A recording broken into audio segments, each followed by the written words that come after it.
Today we're going to teach you how to hang a piggyback medication. Before entering the room, the nurse would have used the 5 rights and along with the 3 checks. The 5 rights being the right patient, the right medication, the right dose, the right route, and the right time of administration. Prior to entering the room, we would have checked the MAR against the doctor's order, the MAR versus the medication, and now at the bedside, we will check the MAR versus the actual medication again. So I have an order for Zofran, 4 milligrams in 50 milliliter bag. It's going to be given IV piggyback over 30 minutes. Also, we'll check the compatibility of the medication with the existing IV solution. Which we have normal saline, and it is compatible. So now we'll enter the patient's room and wash our hands, introduce ourselves, and ask the patient to state his name and date of birth. Hello, my name is Colleen. I'm going to be your nurse today. Can you state your name and date of birth for me? Sure. My name is Nate Smith, 10/4/55. Wonderful. And do you have any allergies? I'm allergic to sulfa. Next, the nurse will explain the purpose of the medication being administered. Mr. Smith, I'm here to give you your Zofran because you had complained of feeling nauseous and sick to your stomach. Is that how you're still feeling? Yes. Okay. Next, the nurse will wash her hands and don gloves.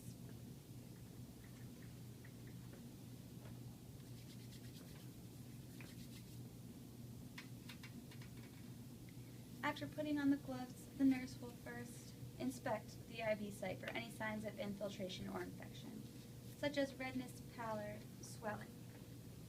Next, you will ask the patient if there is any tenderness upon palpation. Mr. Smith, do you have any pain as I lightly press down? Nope. Okay. Since we have already performed the 3rd check at the patient's bedside against the MAR, we are ready to prepare the medication. First, we will open the secondary tubing bag.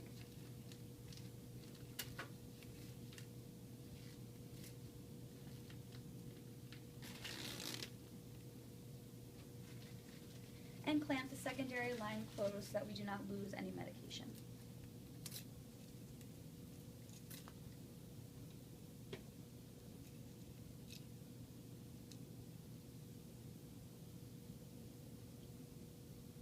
Next, we will remove the blue stopper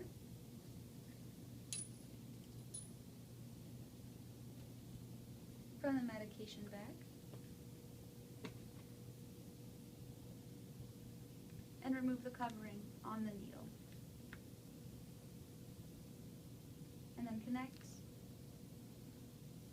and hang up on the IV pole.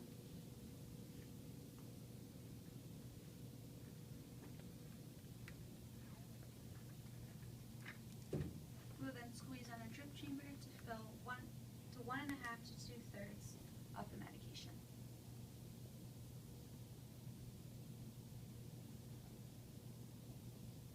Next, we'll prime the tubing by slowly opening the roller clamp and filling the tubing with the medication, eliminating all of the air bubbles. Be sure that you do not lose any medication while priming. Once it is fully primed, we will again close the roller clamp.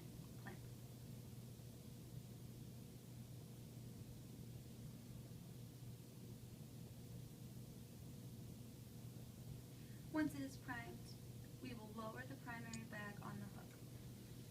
The purpose behind this is so the medication that hangs the highest will infuse first. Once the medication has finished infusing, the primary bag of fluids will begin to infuse after, acting as a flush for the rest of the medication. After this, we will cleanse the patient's IV site for 15 seconds with an alcohol pad.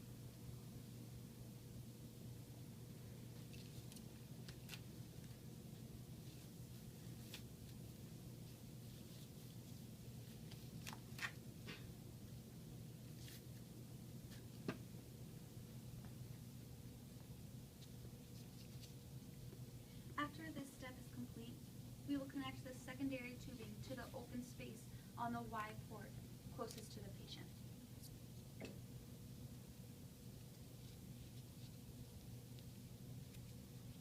We will then open the roller clamp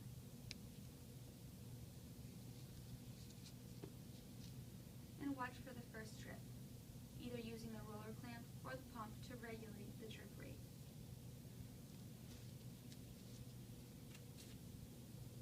We will then place the medication bag label on the back of the package and label your secondary tubing.